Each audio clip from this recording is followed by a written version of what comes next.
Hoje eu prossigo. No último dia eu terminei com o Salmo 139, falando também de quem criou o mal. Eu falei da diferença entre o mal conceitual e o mal substantivo. O mal com L, o mal com U, o mal que designa um conceito maligno, ruim, perverso, e o mal que substantiva, que realiza, que encarna, que dá concreção à maldade e que passa a ser objeto de escolha da mente, passa a ser uma determinação, uma inclinação acolhida de perversidade no coração.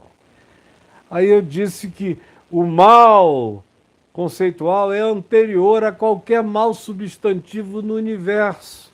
O Senhor Deus diz lá em Isaías 45, 7, eu faço a luz, eu crio as trevas. Eu faço o bem e eu crio o mal. Conceitual, que acontece como antítese do fato de que Deus é absolutamente bom e amor. Aonde há algo absolutamente bom e amor, concretamente bom e amor, não só um conceito, mas a realidade do Deus que é amor, nasce o conceito antitético do mal conceitual, mas que precisa, para se tornar algo real e concreto, ser substantivado por alguma criatura consciente, lúcida, inteligente e pessoal. Aí a gente falou um pouco sobre o querubim da guarda, um pouquinho desses arquétipos da maldade substantiva que a gente encontra em Gênesis 3, a gente encontra em poucas alusões do Velho Testamento, explícitas com o nome de Satanás, mas você encontra. Você encontra na invasão dos Benai Elohim, dos vigilantes lá em Gênesis 6, que possuíram as filhas dos homens. É um negócio tão demoníaco que Jesus alude a isso de maneira intercorrente, sem a menção direta, mas você vê o espírito daquela ocorrência nos tratos de Jesus, você vê abundantemente em Paulo, você vê na segunda epístola de Pedro, que é com um resumo sintético do livro de Enoque, citado por Judas, irmão de Jesus, que também faz uma síntese do livro de Enoque, dessa invasão maligna de seres que poluíram a terra, que geraram hibridizações perversas em toda a criação, em razão do que o mundo antigo foi sepultado com as suas supercivilizações, moderníssimas e avançadas, algumas até mais avançadas do que a nossa, chegou a ser ainda, e o dilúvio zerou. Mas não zerou o mal, porque começando da Arca de Noé, o mal estava dentro da Arca de Noé. Quando eles chegaram do lado, passado o dilúvio, no Monte Ararat, a arca pousada, Noé plantou uma vinha, e vinhas não crescem de uma semana para outra, demoram anos. Para uma vinha dar fruto, a ponto de você espremer num lagar e fazer vinho, beber um vinho com teor alcoólico e ficar embriagado, como foi o caso de Noé, lá no Monte Ararat, aí o mal passou por cima das águas, dentro da arca de Noé, no coração de Noé, da família de Noé. Eram todos 8 pecadores que também careciam da glória de Deus. Não tinha ninguém santíssimo ali. E ainda tinha um filho, chamado Cão, que desrespeitou e abusou do pai de uma maneira horrível, indizível, desnecessariamente indescritível. Eu não vou nem descrever a natureza do abuso que ele praticou contra o pai dele, que estava nude, bumbum para cima, bêbado, jogado ali, largado, e ele foi e abusou do pai. O pecado atravessou dentro da arca. Como você vê a descendência dos nefilins, os zemumins, os zeboins, os enaquins, vários dos descendentes mencionados dos nefilins anteriores ao dilúvio, passaram para o lado de cá. É uma outra discussão que eu só vou tratar na área 51 do Evangelho, quando eu começar esse curso, para quem se inscrever. Aqui não é o caso, e aqui a infantilidade é grande demais para a gente tratar desse assunto. Mas, pois bem, o mal passou, viajou dentro da arca e fora da arca. Até porque a arca de Noé não foi o único meio de salvação na antiguidade. Você tem mais de 1.500 culturas em volta da terra, tão antigas quanto a cultura que Noé deflagrou a partir do Monte Ararat, que contam exatamente a mesma história, com algumas variações aqui na América do Sul, na América Central, na Mesoamérica, na América do Norte, no Oriente Médio, no Japão, na China. Cada vez mais são descobertas estruturas de cidades megalíticas extraordinariamente grandes, com estruturas piramidais enormes embaixo d'água, do Oceano Índico, do Mar do Japão, do Mediterrâneo, no Atlântico, nas Bermudas, no Pacífico. É só estudar que você vai vendo que o nosso Noé é o nosso Noé, é o Noé semita, e é o Noé que dá sequência a essa continuidade que a gente tem como privilégio de leitura aqui na Escritura. Privilégio de leitura. Porque é tudo verdade. Tudo verdade. Eu creio na veracidade de todas as descrições bíblicas. Eu creio. Creio. A única coisa que eu digo diferente de vocês é que a palavra de Deus absoluta não cabe em livro nenhum. Ela só cabe no Deus encarnado em Cristo Jesus. E o apóstolo Paulo diz amém para mim, Pedro diz amém para mim, todo mundo que andou com Jesus, conheceu Jesus, diz amém para mim, e Jesus me dá um beijo e diz: é isso mesmo, meu filho. E aí, com essa certeza corroborada por Jesus e pelos apóstolos, eu enfrento a terra inteira, o mundo inteiro. E vocês todos são minoria perto de mim, por causa dessa validação do eterno, vindicando a verdade dele na minha vida. Mas as narrativas da Bíblia são todas críveis. Bobo, tolo é o que acha que não seja, é mal ensinado, é um indivíduo que pensa que é culto, mas ainda é um ignorante. No entanto, voltando ao nosso tema, que é real e é importante, eu terminei na sexta-feira citando o Salmo 139. Salmo 139. É quando ele diz: porque se eu subo aos céus, lá estás. Se eu faço a minha cama no mais profundo abismo, lá estás também. Se eu tomo as asas da alvorada e me detenho nos confins da terra, ainda lá me haverá de guiar a tua mão e a tua destra me susterá. Se eu digo às trevas, com efeito me encobrirão, e a luz ao redor de mim se fará noite. E aí eu concluí: até as próprias trevas não te serão escuras, pois para ti as trevas e a luz são a mesma coisa. Aí eu disse tchau, tchau, beijinho, até terça que vem, estamos nós aqui.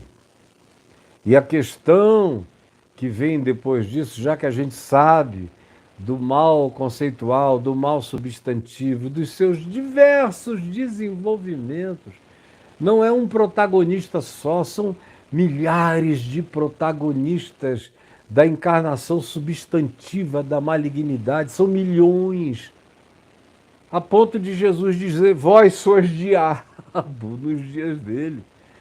E do apóstolo João, na primeira epístola dele, dizer: filhinhos, muitos anticristos têm saído do nosso meio. Eles cultuavam com a gente, eles estavam entre nós, eles eram dos nossos, mas eles não eram de Cristo.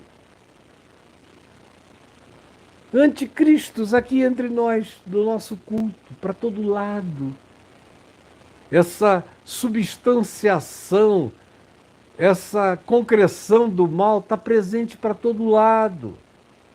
E como eu disse também da última vez, e eu não vou explicar outra vez, dentre as milhões que eu já expliquei no meu portal caifab.net, se você escrever Árvore do Conhecimento do Bem e do Mal, você vai ver, vai aprender que desde a nossa ação de estender de mão e comer do fruto da árvore do conhecimento do bem e do mal, em todo bem há mal e em todo mal há bem. Em todo bem há mal e em todo mal há bem, na prática das criaturas. Só em Deus é que Ele é luz e nele não há treva nenhuma, mas em nós, em todo o nosso bem, existe mal. E em todo o nosso mal pode haver uma reversão para o bem, por isso frequentemente se pratica o mal que Deus transforma em bem. Frequentemente a gente vê um bem sendo praticado e a pessoa surta e vira um ser do mal na prática do bem, continua fazendo o bem para os outros, mas o mal tomou conta dele. E você sabe porque você é o laboratório existencial onde o que eu estou dizendo se torna verdade, confirmada por Paulo em Romanos 7, todos os dias. O mal que você não quer, você faz, o bem que você gostaria de fazer, você transige e não realiza. Só que a gente, até aqui, falando de seres humanos e do mal, trazendo esse substantivo para a experiência do primeiro Adão e de nós que somos descendentes dele e da sua mulher, chegamos, dando um salto de milhares de anos, ao segundo Adão, que do ponto de vista histórico, habitou entre nós cheio de graça e de verdade há 2000 anos na pessoa, na encarnação de Jesus, o Cristo. E a diferença é o que está aqui em questão entre o primeiro Adão e o segundo Adão. Como Paulo diz, quando ele escreveu aos Romanos, meu Deus, ele não podia ter sido mais claro. Aqui no capítulo 6 da epístola dele aos Romanos, quem quiser, abra aí Romanos, no capítulo 6, e onde ele menciona Adão, o primeiro Adão, e Jesus, o segundo Adão, e faz a diferenciação entre ambos, dizendo que nós herdamos do primeiro Adão, nós herdamos a morte. Começa já no capítulo 5. Herdamos a morte. Foi a ofensa, verso 15 do capítulo 5 diz, não é assim o dom gratuito como a ofensa, porque se pela ofensa de um só, Adão, morreram muitos, muito mais a graça de Deus, muito mais pela graça de Deus e o dom pela graça, pelo favor imerecido de um só homem, a saber, Jesus, o Cristo, essa graça foi abundante sobre muitos. Se o pecado de Adão matou e destruiu, e é inegável, olha para a história humana, olhe para a sua própria vida, olhe para a sua ambivalência, a sua ambiguidade, sua perversidade latente e escondida, seja honesto. De um outro lado, se em Adão nós somos herdeiros de toda essa mazela, Paulo diz em Cristo nós somos herdeiros de algo superior. Porque se em Adão esse mal nos atingiu a todos, em Cristo, o segundo Adão, essa graça infinitamente maior do que a sentença da condenação. O dom, entretanto, não é como no caso em que somente um pecou e todos foram contaminados, porque o julgamento derivou de uma só ofensa, inicial, original, primal, para a condenação de muitos, de todos. Mas a graça, que não tem nada a ver com isso, que vem de Jesus e não do pecado do primeiro Adão, a graça transcorre da ofensa de muitos, da ofensa de todos, para a justificação realizada pelo ato de um só. De um só, Cristo Jesus. Se pela ofensa de um foi Adão, e por meio de um só, ele próprio, reinou a morte. E você não tem a menor dúvida, teu pai não morreu, a tua mãe, o teu avô e todo mundo para trás, e você também vai. Reinou a morte. Pela ofensa de um só reinou a morte.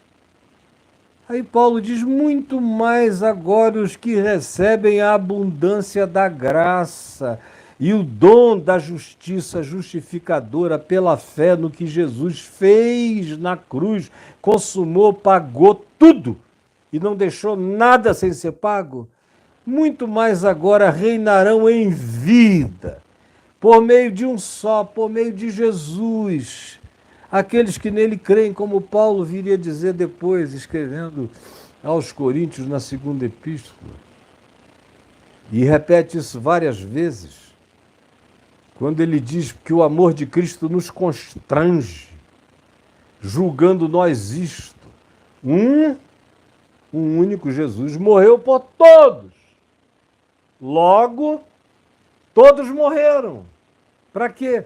Para que aqueles que agora vivem por essa fé não vivam mais para si mesmos, para os seus caprichos e instintos predatórios, não vivam mais para si mesmos, nem para substantivar nenhum mal, nem para adular nenhum mal conceitual ou substantivo, não vivam mais para si mesmos, mas para aquele que por eles, um só, no único ato de justificação na cruz, um só, que por eles morreu e que por eles ressuscitou. Pois assim como por uma só ofensa veio juízo sobre todos os homens para a condenação, por isso se diz aqui mesmo em Romanos, todos pecaram e todos carecem da glória de Deus, porque foi assim, isso aconteceu para a condenação de todos, assim também, por um só, não o Adão que nos condenou a todos no pecado dele, que nós repetimos e continuamos a repetir, todo dia, toda hora, o tempo todo, corroborando a verdade de Deus, nos fazendo descendência pecaminosa de Adão. Se pelo pecado de um houve condenação sobre todos os homens, também por um só ato de justiça, pela cruz, veio a graça, o favor imerecido sobre todos os homens. A morte veio sobre todos. Entendeu? Todos no grego significa todos. Assim como em todos pecaram. A morte veio como condenação para todos. E a graça veio como justificação, como justiça que veste o ser humano totalmente desvestido de justiça divina para se apresentar em paz diante de si mesmo, diante de Deus e diante do próximo, por um só ato de justiça de Cristo, de Jesus, veio a graça sobre todos os homens para a justificação que dá vida. Como disse o apóstolo João, filhinhos meus, 1 Epístola, capítulo 2, verso 1, filhinhos meus, não pequeis, mas se todavia alguém pecar, tendes advogado junto ao Pai, Jesus Cristo justo, Ele é a cobertura, a propiciação pelos nossos pecados e não somente pelos nossos próprios, mas ainda pelos do mundo inteiro. Como Paulo disse escrevendo a Tito, ele, Jesus, é o Salvador de todos os homens, especialmente dos fiéis. Isso está repetido diversas vezes aqui, vocês é que não querem enxergar o que está dito. Porque pela desobediência de um só homem, Adão, muitos se tornaram pecadores. Muitos aqui significa todos, porque quem não pecou? Se todos pecaram e todos carecem da glória de Deus, é um muito de uma superlativa que cobre toda a existência da humanidade, porque como pela desobediência de um só, muitos se tornaram pecadores, alguns incuráveis de tanta perversidade, assim também por meio da obediência de um só. Jesus obedeceu a Deus por mim. Jesus se santificou por mim. Jesus viveu o Evangelho por mim. Jesus é o prazer de Deus no meu lugar.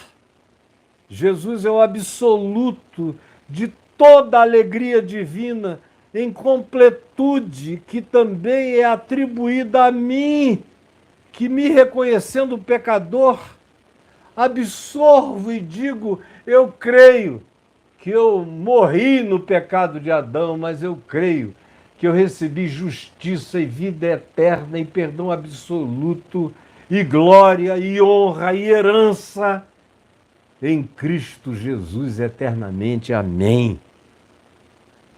Porque como pela desobediência de um só, muitos se tornaram pecadores, assim também por meio da obediência de um só, muitos se tornaram santos, justos, e andam em irrepreensibilidade, ainda que sejam pecadores, mas eles estão santificados para poderem aprender a viver em santidade. Estão perdoados unilateralmente para poderem, perdoados, viver uma vida de perdão. A fim de que, como o pecado reinou pela morte, assim também reinasse agora a graça pela justiça para a vida eterna, mediante Jesus, o nosso Senhor. E aí eu podia ir embora falando do velho homem e do novo homem, de tudo isso, mas o tempo não dá. Então, nós chegamos agora a um momento de comparação que Paulo faz entre Adão e o segundo Adão. Entre o Adão, pai da humanidade natural, do Homo sapiens, que virou depois Homo sapiens sapiens, e toda a prole que dele se origina, que compõe esse planeta inteiro de humanos, como também Paulo está dizendo, nós fomos herdeiros dessa latência pecaminosa, que se transforma em patência de perversidade de vez em quando na vida da gente. Ao mesmo tempo, Jesus obedeceu ao Pai por mim. Ele é o Filho em quem o Pai tem todo prazer. E Paulo vem e o chama de segundo Adão. O Adão da obediência. O Adão que, sendo Deus, não julgou como usurpação ser igual a Deus. Antes a si mesmo se humilhou e, reconhecido como uma figura humana, como um Adão, como gente, foi obediente até a morte, e morte de cruz, pelo que Deus o exaltou e lhe deu o nome que está acima de todo nome, para que ao nome de Jesus se dobre todo o joelho nos céus, na terra e debaixo da terra, e toda língua confesse que Jesus Cristo é o Senhor, para a glória de Deus o Pai. Esse é o contraste. Primeiro Adão, segundo Adão. Primeiro Adão não viveu no mundo do segundo Adão. O mundo do primeiro Adão era um mundo muito simples, muito natural. Era um mundo vegano, totalmente vegano. Não se matava animal, não se comia a carne deles. A cultura do Adão original era uma cultura frutífera. Ele veio a se tornar onívoro depois, mas dentro daquele lugar chamado de jardim, e eu tenho algumas concepções a respeito disso, que também não é o caso de tratar aqui agora, só na área 51 do Evangelho, naquela bolha chamada Paraíso, ali no Eufrates, Guion, Pison, havia um outro mundo para além daquilo, mas é uma questão que demanda muita informação antropológica, que eu não tenho tempo para dar aqui agora. Mas naquela bolha, aquele Adão de onde eu derivo, de onde eu venho, vivia um mundo muito simples. E aí ele se disse: olha, de todas as árvores do jardim vocês podem comer tudo. Não tem nada proibido. Não tinha um veto a nada, a nenhuma raiz, a nenhuma árvore, a nenhum fruto, a nada natural, a tudo que Deus tinha criado. Não havia veto na criação. A única coisa que se disse é: pode comer de tudo, menos dessa árvore, do conhecimento do bem e do mal. E não é porque eu não quero que vocês tenham discernimento do bem e do mal. É porque a experiência dela dará a vocês um conhecimento relativamente conceitual do bem e relativamente conceitual do mal. Mas colocará em vocês uma impotência profunda em relação a conhecerem o bem e não conseguirem praticá-lo inteiramente, totalmente, desde a subjetividade até as mais exteriores objetividades, como Paulo diz em Romanos 7, outra vez. E o mal, vocês vão conhecê-lo relativamente, de maneira conceitual, mas substantivamente vocês não terão o poder de evitá-lo frequentemente. Vocês vão odiá-lo e praticá-lo, vão viver num estado de angústia ambivalente, de culpa, de rachadura primal, de esquizofrenia, de ambivalência essencial. Esse é o problema. Aí veio uma vozinha que já estava contaminada, não pelo mal conceitual, mas já tinha substantivado o mal real, e que é aqui em Gênesis 3 chamada de serpente, a mais sagaz de todas, a mais inteligente, isso e aquilo e tal. Uma linguagem naturalmente figurada e simbólica para designar essa presença satânica, essa presença tentadora e mentirosa. Porque diz que é isso. Ele falou isso, né? Ele falou isso. Meu Deus, Deus tem cada uma.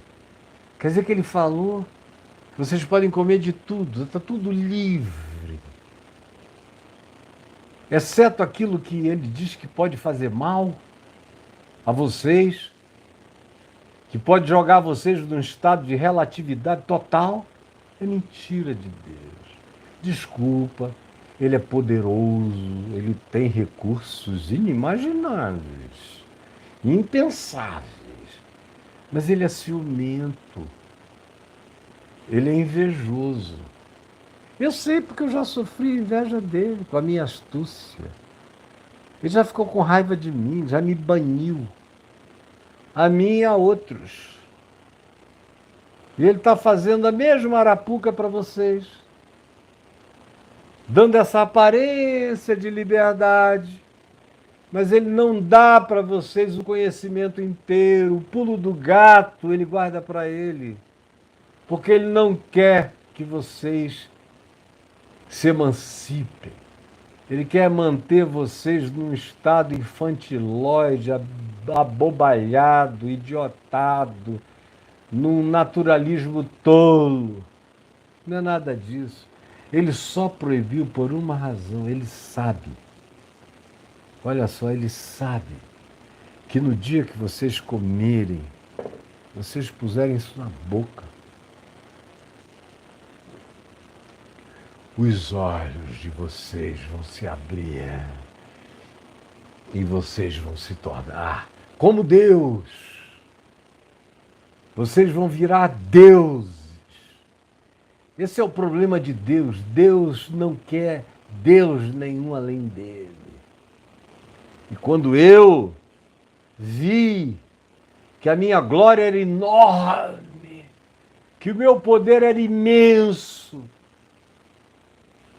que ele tinha me dado o poder de criar mundos e mundos, criaturas e criações e fenômenos, um poder extraordinário. Ele ficou com ciúme de mim. Ele não é bom como vocês imaginam.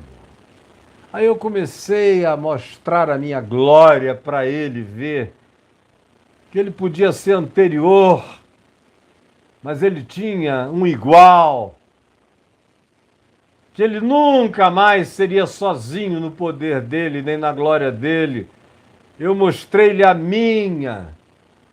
Sou uma criatura com muita honra, com muito amor, com muito orgulho e com muita coragem de enfrentar qualquer um, até o Criador.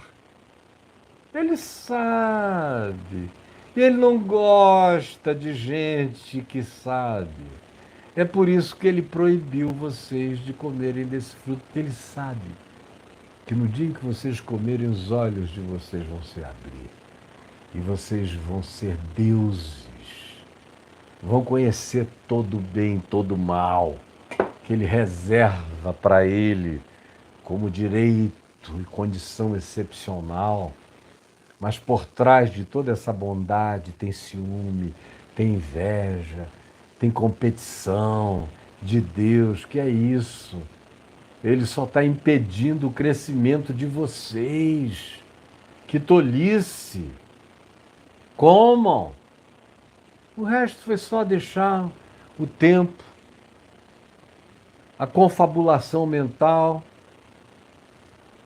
a dúvida, os sentimentos que eles não conheciam ainda, que não eram ainda perversos, mas eram novos, de uma aventura de natureza meio suicida, o espírito do perigo, do risco,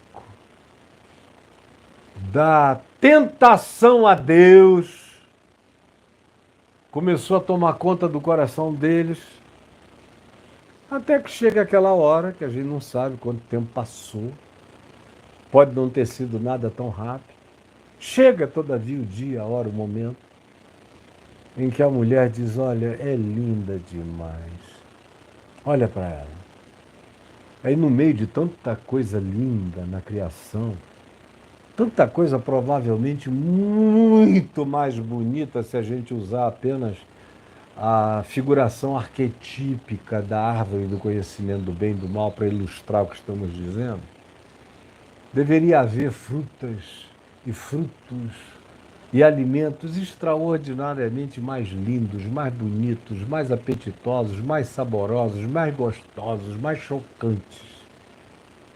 Mas como eles eram permitidos, a permissão de acesso a tudo enfeia no coração que está começando a se corromper toda a beleza que nos é disponibilizada.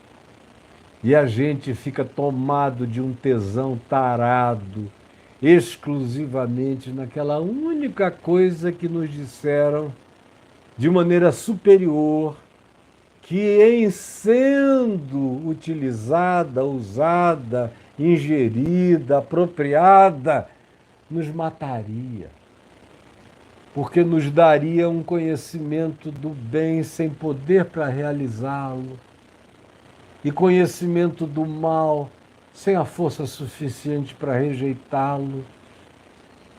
E quando conseguimos rejeitar nas exterioridades comportamentais, não conseguimos lidar a contento com isso tudo no interior e na subjetividade do capricho, no desejo, na lascívia, na arrogância, na posse, na soberba, no senso de egoísmo proprietário de todas as coisas. E aí a mulher olhou, falou: é linda demais. Olha só, meu marido, que coisa mais bonita, mais gostosa. Tem uma cara suculenta, saborosa. Isso deve ser gostoso. E ainda tem esse poder de produzir uma alteração cognitiva na gente, que vai nos elevar nos saberes.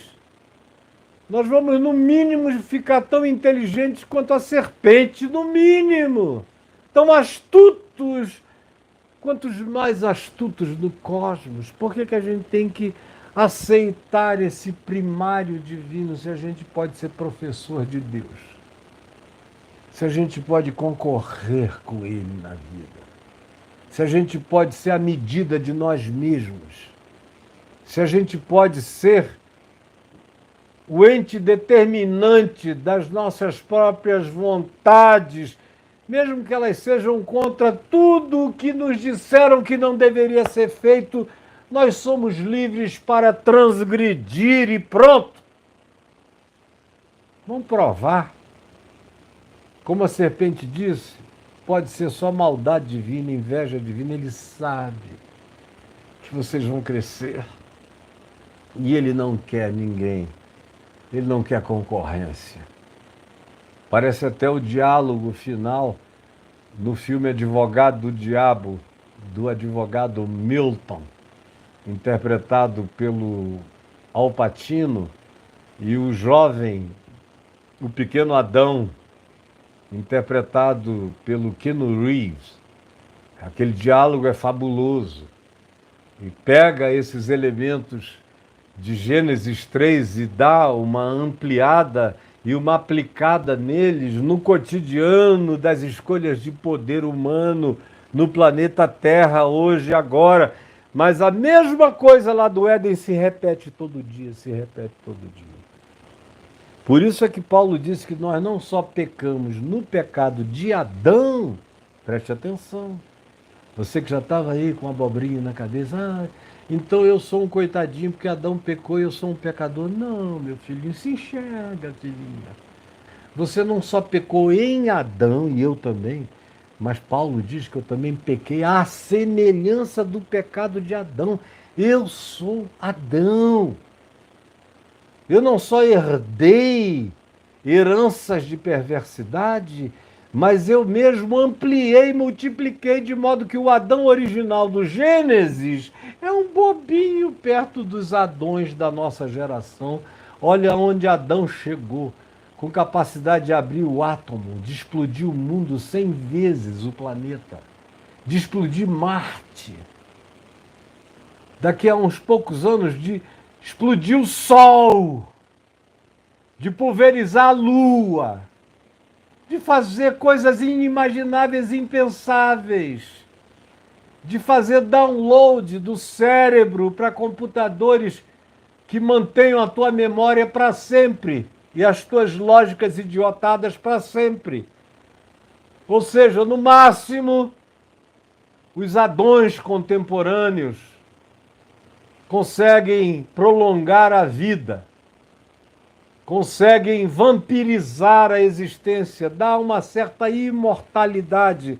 É a promessa contemporânea, mas vida eterna, jamais.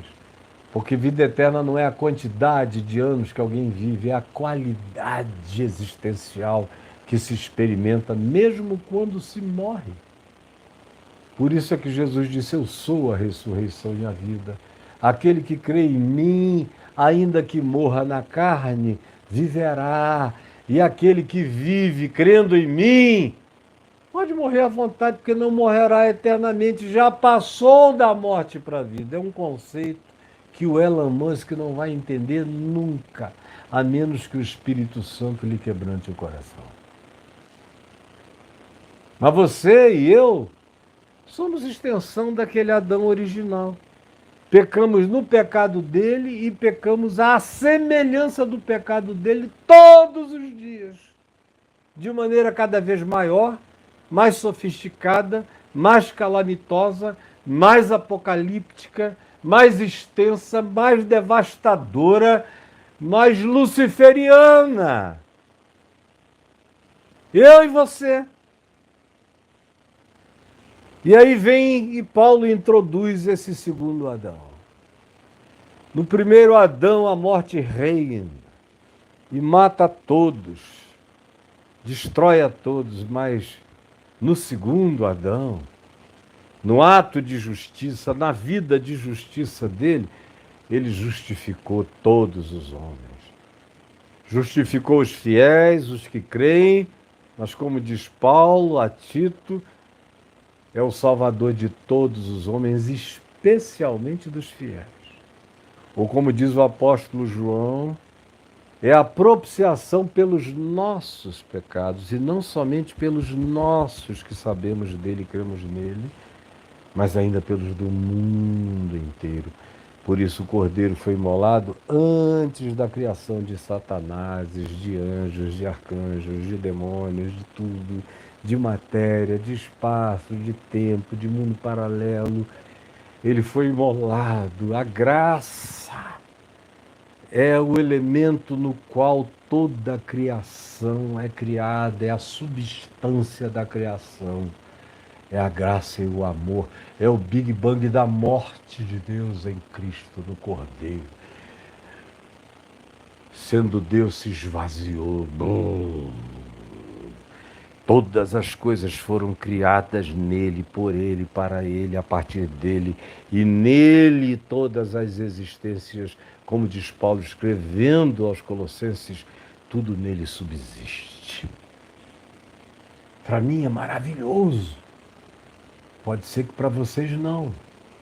No entanto, nós estamos aqui sendo chamados a seguirmos o segundo Adão. E as tentações que a gente vai acompanhar aqui, começando em Mateus, no capítulo 4, são as tentações do segundo Adão, que são completamente diferentes das tentações do primeiro Adão. O primeiro Adão não conhecia fome. O segundo Adão está com fome. O primeiro Adão nunca tinha jejuado, nunca tinha tido uma entrega de consagração, nunca tinha tido um conflito mental.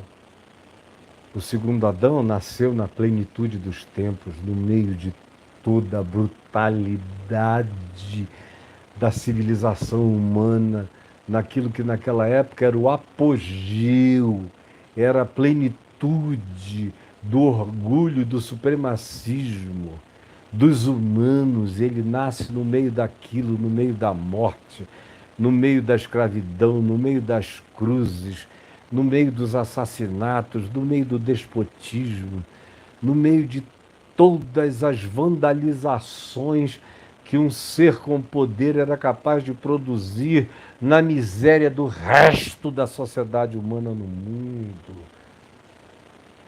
E lá está ele, o segundo Adão, no meio de conflitos. O primeiro Adão nasceu numa relação direta com o Pai, sem religião, sem culto, sem rito, sem nada. Respirar era adorar, sorrir era cultuar, mergulhar era adorar com alegria, amar, beijar a mulher era como beijar a boca de Deus, experimentar prazer orgânico, psíquico, físico com a companheira era prazer celestial, divino, sublime, supremo, tudo puro para os puros, tudo maravilhoso. Já o segundo Adão nasce no mundo das pedras, das condenações, das tábuas da lei, das proibições, dos julgamentos, das superioridades religiosas, das explorações, das barganhas, das mentiras inventadas em nome de Deus, escritas em nome de Deus e decoradas em nome de Deus. É outro mundo. São outras tentações de uma natureza infinitamente mais profunda. E que eu nem entrarei nelas agora para não estragar a descrição delas, porque nós vamos passar dias em cada uma delas. Entendam que eu estou tentando apenas pavimentar minimamente um caminho de compreensão. Porque a maioria de nós nunca entendeu nada de tentação.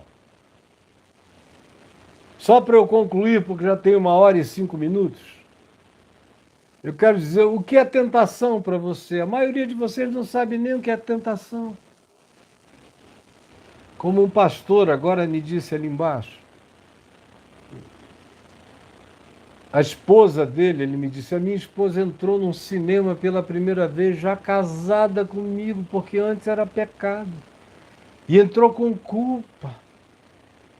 E a gente ainda tinha que ver que filme podia ver.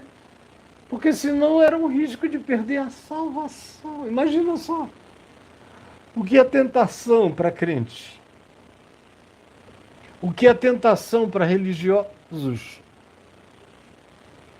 Especialmente nas religiões do Deus pessoal, na religião dos livros, seja dos judeus, da Torá, do Novo Testamento, da Torá e do Novo Testamento juntos, ou do Alcorão islâmico, onde há uma relação proposta de pessoalidade com Deus e de uma culpa miserável de pessoalidade do diabo na vida humana também.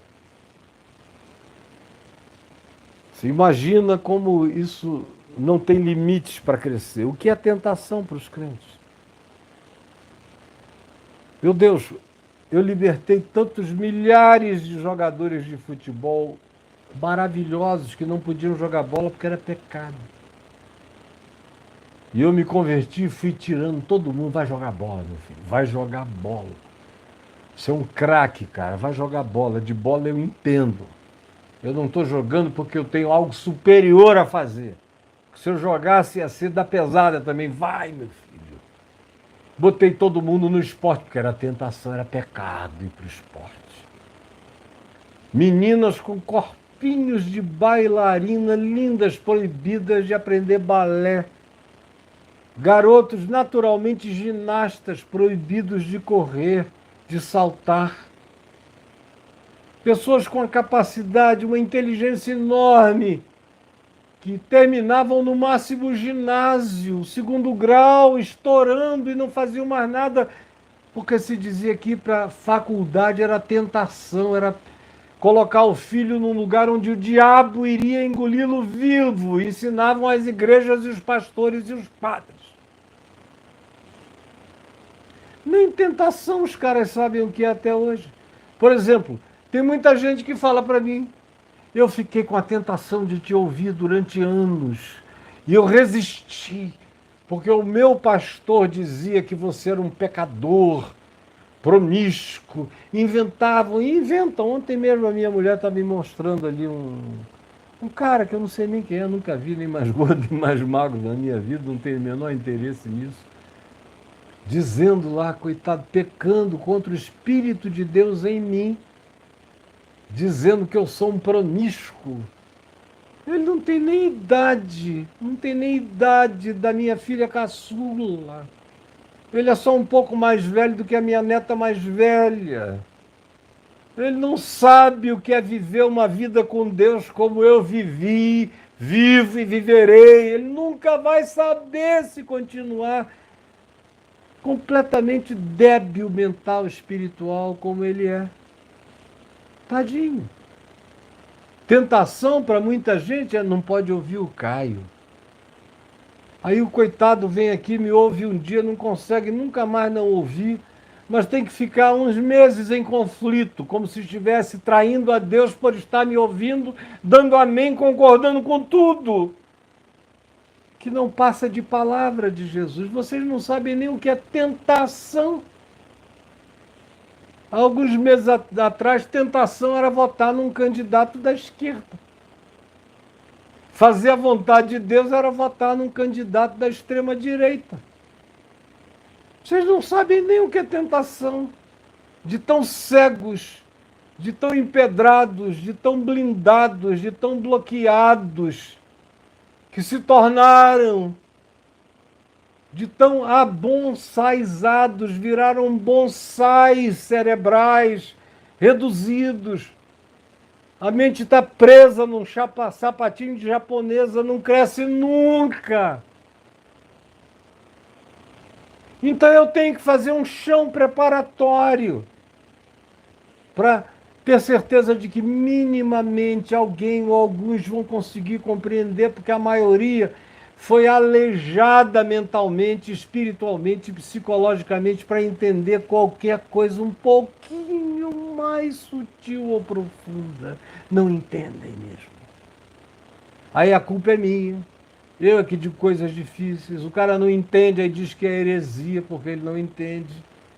Ele só é um limitado. Infelizmente, para ele eu não sou. E morrerei ilimitado, crescendo. E quanto mais eu crescer, mais sozinho eu vou ficar. Mas não é porque eu vou ficar sozinho, quanto mais eu cresça, que eu vou desistir de crescer. Eu continuarei a ser maioria no entendimento e na compreensão, a Assembleia Universal dos primogênitos, arrolado nos céus, como diz o escritor de Hebreus. Fica de pé para aplaudir o evangelho que vocês estão ouvindo da minha boca. E os demônios calam. E o diabo diz glupt. E disso eu tenho certeza absoluta. Amanhã nós vamos pegar o segundo Adão, Jesus. E vamos começar por essas 3 primeiras tentações do segundo Adão. Transforma a pedra em pães. Pula do pináculo do templo. Fica de joelho, se submete a mim e tu terás todos os poderes concebíveis na existência, no mundo. E muitas outras tentações que não estão nessa sequência de 3, mas que eu vou apresentar a cada um de vocês. Eu aguardo todos no dia de amanhã. Senhor Jesus, que essa 4ª introdução às tentações de Jesus, e as minhas tentações e as nossas, tenha criado algum piso, alguma base, alguma plataforma, tenha enfiado alguma cunha para abrir o entendimento, a compreensão, a percepção e a coragem de trazer as implicações para a nossa própria vida, para que, conscientes de nós mesmos em Ti, cresçamos indefinidamente no Evangelho, segundo a nossa vocação, que é para nos tornarmos conforme a imagem do Filho de Deus. Portanto, esquecendo todas as bobagens e as lavagens cerebrais que nos foram impostas, eu te imploro que haja aqui gente o bastante que deseje prosseguir para o alvo, para o prêmio da soberana vocação de Deus, para ser herdeiro de Deus em Cristo Jesus. Não por causa do que nós conseguimos metendo a mão na fruta, no fruto, mas por causa da nossa rendição e entrega a Ele, que é a nossa vida, que é o nosso pão, que é a nossa água, que é a nossa provisão, que é a nossa alegria, que é a nossa eternidade, que é o nosso tesouro, que é o nosso bem eterno, sublime e supremo. Muito obrigado. Em nome de Jesus. Amém, amém.